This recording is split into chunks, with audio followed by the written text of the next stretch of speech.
ఏదో ఒక చిన్న విషయానికి అందరి ముందు గొడవ పడదాం. అప్పుడు అందరి ముందు అలిగి నేను అక్కడి నుంచి వెళ్ళిపోతాను.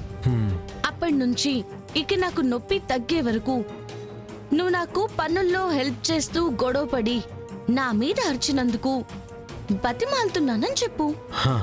ఓకే జాగ్రత్తమ్మా. మెల్లిగా.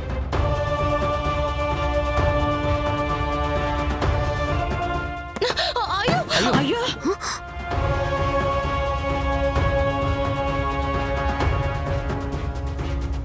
దాత్రి, చూసుకోవాలి కదా దాత్రి, అంత కేర్లెస్గా ఉంటే ఇలా?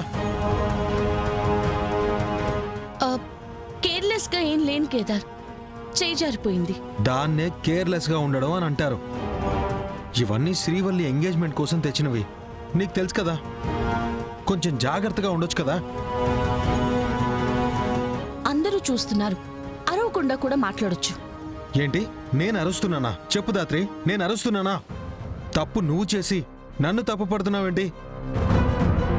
ఉన్నట్టుండి ఈ అబ్బి అమ్మ మీద అట్ట ఇరుసుకు పడతా ఉండాడు.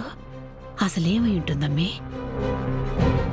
ఏమో అత్తయ్య, కేదార్ జగదాత్రి మీద ఇలా అరవటం నేనెప్పుడు చూడలేదు. ఈ మధ్య కొంచెం కూడా నీకు జాగ్రత్త లేకుండా పోతుంది. అవునా? సరే అయితే నువ్వే జాగ్రత్తగా ఇంట్లో పెట్టుకో. ఆగు దాత్రి, నాతో మాట్లాడ కేదార్. వెళ్ళు వెళ్ళు. నాకు మాట్లాడాలని అంత ఆశగా లేదు. చిన్నదానికి పెద్ద డిస్కషన్. ఏమైంది కేదార్ మీ ఇద్దరికి? ఇంత చిన్న విషయానికి ఎందుకు గొడవ పడుతున్నారు?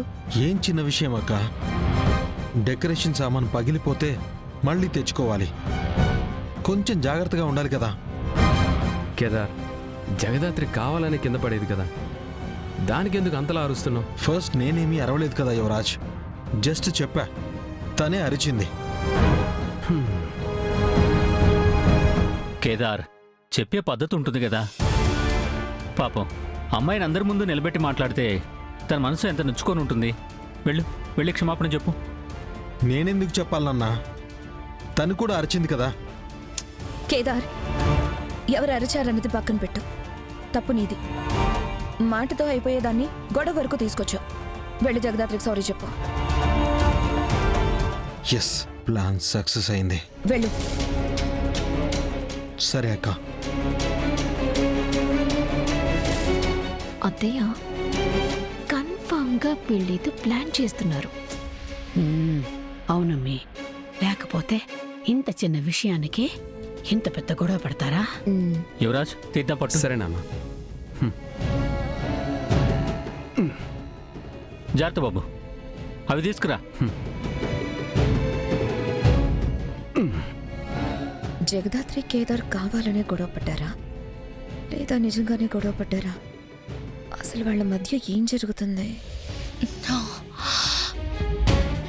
జాగ్రత్త. ఇక్కడ పెట్టా బోడా, పెట్టు. దాత్రి,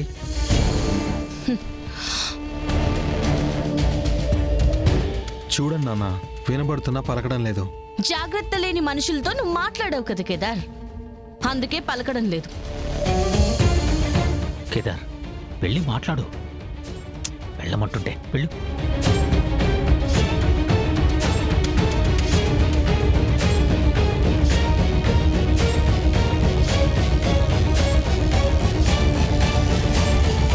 అందరూ చూస్తున్నారా? మొత్తం అందరూ చూస్తున్నారు. మన గొడవ గురించి నమ్మినట్టేనా? నట్టే అనుకుంటున్నా. నీ బ్రెయిన్లెస్ చెల్లి మాత్రం స్కోప్ వేసుకుని మరీ చూస్తుంది. నా చెల్లిని మొన్నతని ఎన్నిసార్లు చెప్పాలి? ఎప్పుడూ తిట్టే చెల్లి మీద ఉన్న ప్రేమ పక్కనే ఉండే భర్త మీద లేదన్నమాట.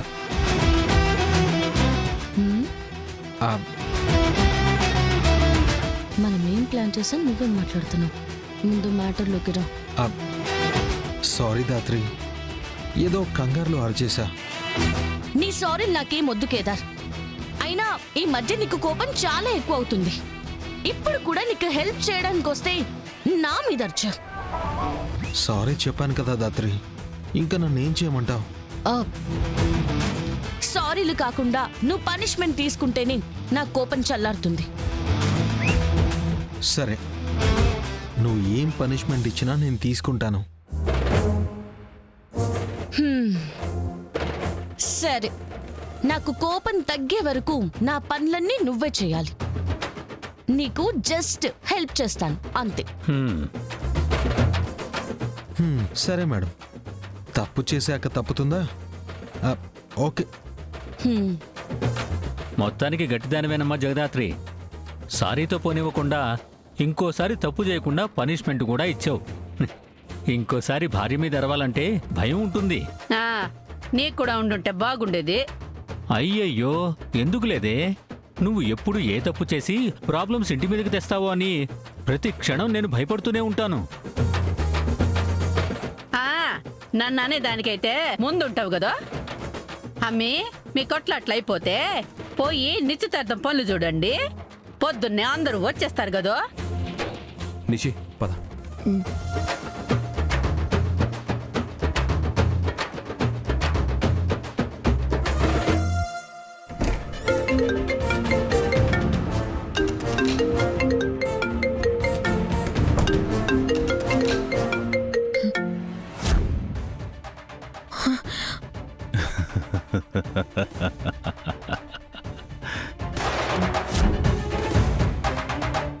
హాయ్ కౌశికి.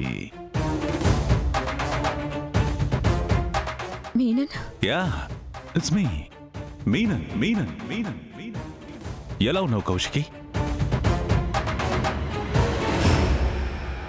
ఇంట్లో ఏదో ఫంక్షన్లా ఉంది.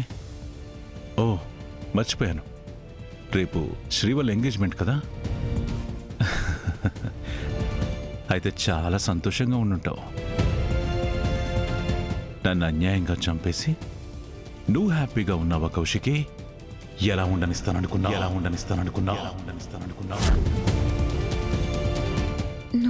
నువ్వు నువ్వు చచ్చిపోయావు కదా, మళ్ళీ ఎలా తిరిగొచ్చావు?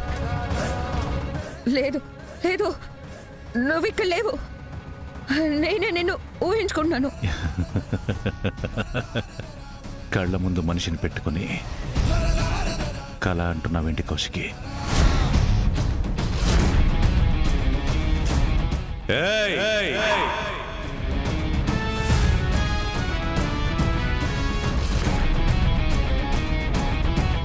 మనిషి కదిలినా మాట బయటికొచ్చినా చంపేస్తాను కౌశికి. నేను చచ్చిపోయానని తెలియగానే మీరు బ్రతికిపోయారని తెగ ఆనందపడిపోయినట్టున్నారు. మీననంటే చావని, చావుకి చావుండదని తెలీదా కౌశికి?